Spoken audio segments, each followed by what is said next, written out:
দিব, সব ধ্বংস হয়ে যাবে রে। সব ধ্বংস হওয়ার পরে সর্বপ্রথম আমি আবার জীবিত করব ইসরাফিল আলাইহিস সালাতু ওয়াস সালামকে। আবার আল্লাহ বলবেন সিংহায় ফু মার। যেই মাত্র আরেকবার ফু দিবে, ওই শেষের ফুয়ে প্রত্যেকটা মানুষের বডির ভিতরে আল্লাহ আবার রূহ দিবে। কাদা মাটির থেকে আবার রূহ পাইয়া মানুষগুলি মাটি গঠন হবে, আবার পুনরায় বডি গঠন হবে। কাদা মাটির থেকে আবার আপনি ওইটা দাঁড়াবেন, যেখানে দাঁড়াবেন, যেখানে বৈশা ওয়াজ শুনতাছেন, সে জায়গাটাই হবে হাসরের মাঠ।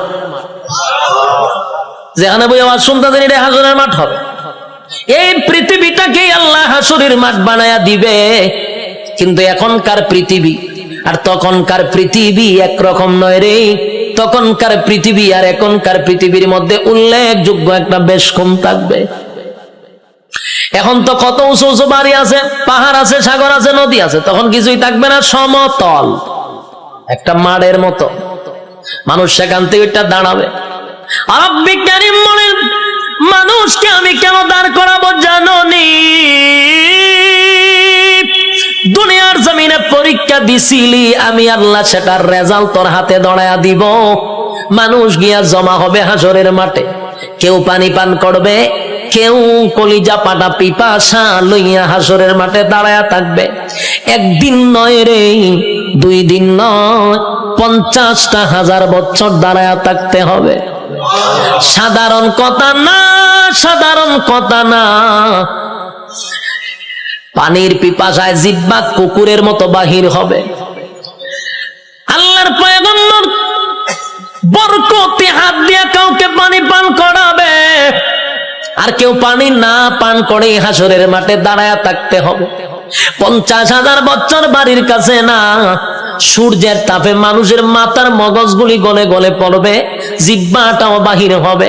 এই অবস্থায় যে কত হাজার বছর মানুষগুলি একটা সময় বিরক্ত হইয়া চিৎকার দিবে আর বলবে, মালিক রে, জান্নাতে দেও না হয় জাহান্নামেই দেও, হাসরের মাঠে আর ভালো লাগে না, সেখান থেকে আমাদেরকে সরায়া দাও। আদম নবীর থেকে লইয়া ঈসা রূহুল্লাহ পর্যন্ত মানুষ সবার কাছেই যাবে একটু আল্লাহর কাছে সুপারিশ করার জন্য। আদম নবীও বলবে ইয়া রাব্বি নাফসি, ইব্রাহিম আলাইহিস সালাতু ওয়াস সালাম বলবে ইয়া রাব্বি নাফসি, নূহ পয়গম্বর বলবে ইয়া রাব্বি নাফসি, মুসা নবী বলবে ইয়া রাব্বি নাফসি।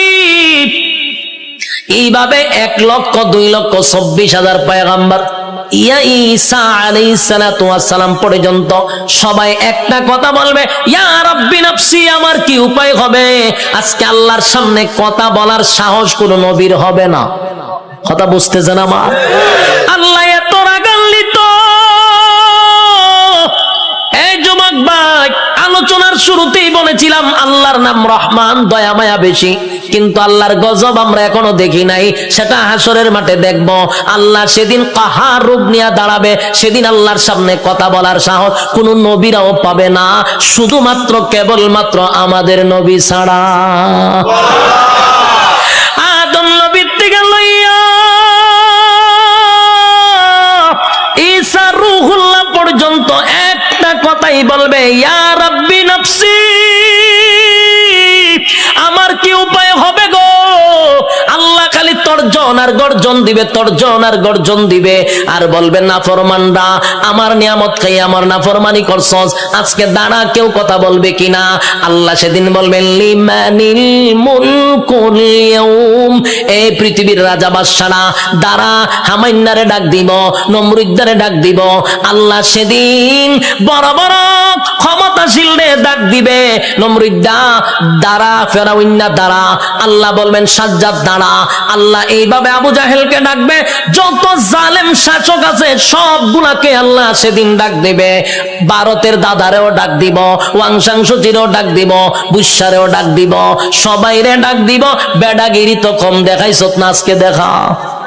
কথা কন্যা দি, বেডাগিরি যারা বাংলাদেশও করো তারাও কিন্তু ডাক দিব, দাঁড় করাইব, দাঁড়া, বেডাগিরি কম করছ না, নির্দোষ আলেমদেরকে সাইজ করছ, দাঁড়া, আজকে দেখি তোর ক্ষমতা কতটুকু আছে।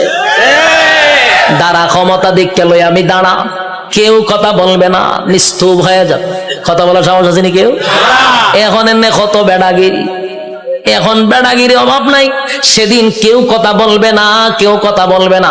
আল্লাহ তখন নিজেই কইব লিল্লাহিল ওয়াহিদিল কাহার, আজকের একমাত্র ক্ষমতা আমি আল্লাহ।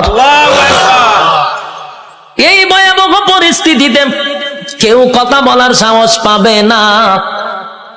আল্লাহ নিজেই কোরআনে বলেন ইয়াউমা ইয়াফিরুল মারউ মিন আখিহি ওয়া উম্মিহি ওয়া আবি ওয়া সাহিবাতিহি ওয়া বানি। কিয়ামতের মাঠটা এমন হবে, মা তার সন্তানের পরিচয় দিবে না, সন্তান মার পরিচয় দিবে না, বাবা তার সন্তানকে চিনবে না, পরিচয় দিবে না, চিনলেও পরিচয় দিবে না। ভালো করে চিনবো, পরিচয় দিত না। স্ত্রী তার স্বামীরে পরিচয় দিবে না। কেন দিবে না? একটা নেকির কারণে। যদি আমার কাছে নেকি চায়, কেউ কাউরে পরিচয় দিবে না। সেদিন কি কোনো পীর সাহেব তার মরিদানের পরিচয় দিব? কথা হয় না? দি ফিররা গিয়া কি মরিদানটা তালাশ করবো? ফিরও বলবে ইয়া রাব্বি নাফসি। সাধারণ জনগণ যে স্লোগান দিবে, ফিরও সেই স্লোগান দিবে, কারণ ফিরের ক্ষমতা দুনিয়াতে আছে গরু ছাগল খাওয়ার, কিন্তু পরকালে এই ক্ষমতা নাই। পরকালে ফিডার ছুড়ে দৌড়াইব খালি। যুবক ভাই, কিয়ামতের মাঠে কেউ কারো হবে না। আল্লাহ সেদিন হিসাব নেওয়ার জন্য দাঁড় করাবে, একটা দল ডান দিকে আর একটা দল বাম দিকে।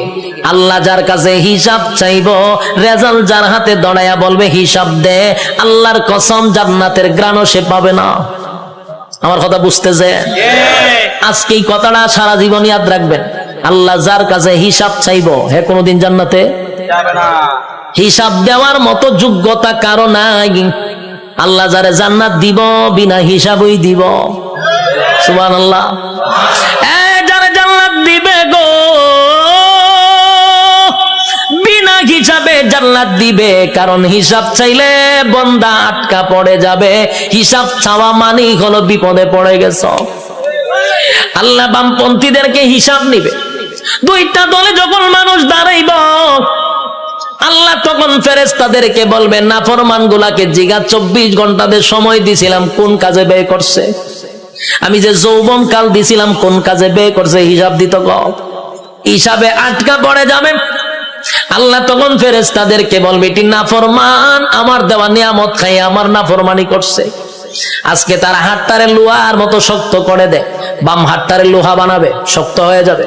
আল্লাহ কয়টার ব্যাখ্যা করবো, কয়টা বুক বরাবর ঢুকা, বুক ছিদ্র করে, কলিজা ছিদ্র করে, পিছন দিকে টেনে বাম হাতটা বাহির করবে। নাউজুবিল্লাহ। বাম হাত বুক ছিদ্র করে পিছন দিকে বাহির করার পরে এবার হাত চলে গেল পিছনে, মাথা কিন্তু সামনে। আল্লাহ এবার দিবা আমল নামা, ওই যে রেজাল্ট দুনিয়াতে যে পরীক্ষা নিছিল, এই রেজাল্টটা হাতে দিবে। ফেরেশতারা কইবে আল্লাহ হাত পিছনে, চেহারা সামনে। আল্লাহ কয় নাফরমানের চেহারাটা ভাঙ্গা মস্কাইয়া এরপরে পিছনে নিয়ে যা। যুবক ভাই, প্রথমে বলেছি আল্লাহর মায়া দয়া বেশি গো, তেমনি ভাবে আল্লাহর আযাব আর গজব বেশি রে। বাম হাতটা বুক বরাবর ঢোকাইয়া পিছন দিকে বাহির করিয়া গাঁটটা মস্কাইয়া ভাঙ্গা পিছনের দিকে নিবে। মরবেন না কিন্তু, কারণ মরণ নাই। গার ভাঙ্গা পিছন দিকে নিবে, নিয়ে আল্লাহ কইব নে রেজাল্টটা দেখ, ক্লাসও বইয়া কি করছিলি বান্দা একটু দেখ। বান্দা দেখবে আর বলবে মালিক রে, আমার প্রতি তুমি বেইনসাফি করো নাই, ইনসাফের বিচারটাই করছো।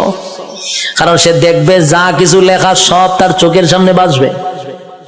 রাতের আধারে কি করছে, দিনের আলোতে কি করছে, সব লেখা। আল্লাহ একটা বাড়ায়া লেখে নাই, একটা কমায়া লেখে নাই। দেখ বান্দা, সেদিন আল্লাহ বলবেন এই নাফরমান আমার নাফরমানি করছে। এবার তাই মিজানের পাল্লায় যাইব, এখানে আমল নামা হালকা হয়ে যাবে। এরপরে যাবে ফুলসিরাতের কিনারায়, সেখানে যাওয়ার পরে দেখবে জাহান্নামটা তার জন্য উৎ পেতে বসা। আমার কথা নয় গো, আল্লাহ কোরআনে বলেন ইন্না জাহান্নামা কানাত মিরসাদা লিত্তাগিনা মাআবা লাবিসিনা ফিহা আহকাবা লা ইয়াযুকুনা ফিহা বারদান ওয়ালা শারাবা ইল্লা হামিমা ওয়া গাসসাকা জাযাআও ওয়াফাকা। আল্লাহ বলেন ইন্না জাহান্নামা কানাত মিরসাদা, নিশ্চয় জাহান্নাম তোর জন্য উত পেতে বসা, লিত্তাগিনা মাআবা, সীমা লঙ্ঘনকারীদের জন্য জাহান্নাম, লাবিসিনা ফিহা আহকাবা, এ ভাই যুগের পর যুগ জাহান্নামে থাকতে হবে, লাবিসিনা ফিহা আহকাবা, যুগের পর যুগ সেখানে অবস্থান করবে, লা ইয়াযুকুনা ফিহা বারদান ওয়ালা শারাবা, আল্লাহ বলেন সেখানে কোনো পানির ব্যবস্থা করা হবে না, ঠান্ডা পানির ব্যবস্থা করা হবে না, ইল্লা হামিমা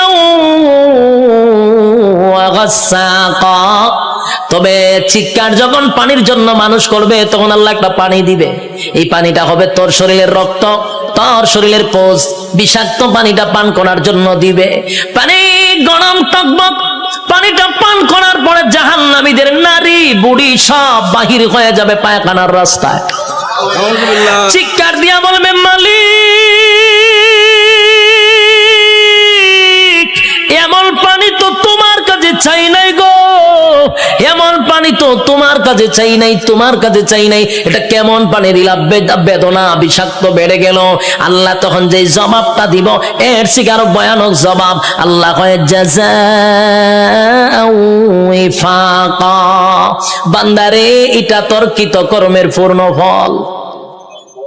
এতক্ষণ ভাই যে শারীরিক কষ্ট, এই কথাটার কারণে মানসিক কষ্ট বেড়ে যাবে। আল্লাহ কয় এখন মজা বুঝ কেমন লাগে, আমার দেওয়া নিয়ামত খাইয়া আমার নাফরমানি করছ, আজকে মজা বোঝ। আমি তোরে পানি দিছিলাম দুনিয়াতে, ঠান্ডা পানি, মিষ্টি পানি, গরমের সময় টিউবওয়েলের পানিটা তোর জন্য ঠান্ডা করে দিছিলাম, এই শীতের সময় পানি গরম করে দিছিলাম, এত নিয়ামত খাইয়া তো আমি আল্লাহরে একবার ডাক দেস নাই, আজকে কেন আমারে ডাকস? খা এখন বিষাক্ত পানি খা, মজা বোঝ কেমন লাগবো, আর কষ্ট বেড়ে যাবে। বুড়াবাসীরা একটা কথা মন গড়া বলি নাই, এতক্ষণ যা বলছি কোরআনের বাহিরে একটা কথাও বলি নাই, কোন গল্প বলার জন্য আমারে আনেন নাই, আর আমিও কোনো মাহফিলে গল্প বলিও না, যতক্ষণ বসছেন কোরআনের বাহিরে কোনো কথা শোনেন নাই। শেষ কিছু সময়, আমি আর সময় লম্বা করব না, কিছু সময় আপনারা আমার দেন, আমি ফিনিশিংটা দিয়া দিই। এবার আর শোন, বিরক্ত হইতেছেন? হ্যাঁ, বিরক্ত হলে আমার ডাবল সুবিধা, আমার মাথায় ব্যথা করতেছে, তারপর আপনাদের আগ্রহ দেখে ওয়াজ করতেছি, খারাপ লাগতেছে? বিরক্ত হইতেছেন? কথাগুলি দিলের কান লাগায়া শুনেন, রব্বে কারীম কিন্তু হিসাব নেওয়ার জন্য আবারও দাঁড় করাবে, হিসাব নিবে, জাহান্নামে আপনার স্থান হবে। আল্লাহ কয় আমি তোরে নিয়ামত দিছিলাম আমার ইবাদত করার জন্য, গোলামি করলি শয়তানের, আমি আল্লাহর গোলামি করলি না, এখন মজা বুঝ, জাযাআও ওয়াফাকা, ছাইরা দিত না কিন্তু আল্লাহ। হ্যাঁ যুবক ভাই, এখন আসুন, একটা দল জাহান্নামে চলে গেল, আরেকটা হলো ইল্লা আসহাবাল ইয়ামিন, আরেকটা দলের কাছে আল্লাহ কোনো হিসাব চাবে না, বিনা হিসাবেই জান্নাত দিবে, বিনা হিসাবে জান্নাত। হ্যাঁ রব্বি কারীম বিনা হিসাবে জান্নাত দিবে গো, বিনা হিসাবে জান্নাত দিবে। ডানপন্থীদেরকে আল্লাহ ডান হাতে আমলনামা দিবে, ডান হাতে আমলনামাটা ডানপন্থীরা পাওয়ার পরে খুশিতে লাফাইতে লাফাইতে লাফাইতে থাকবে।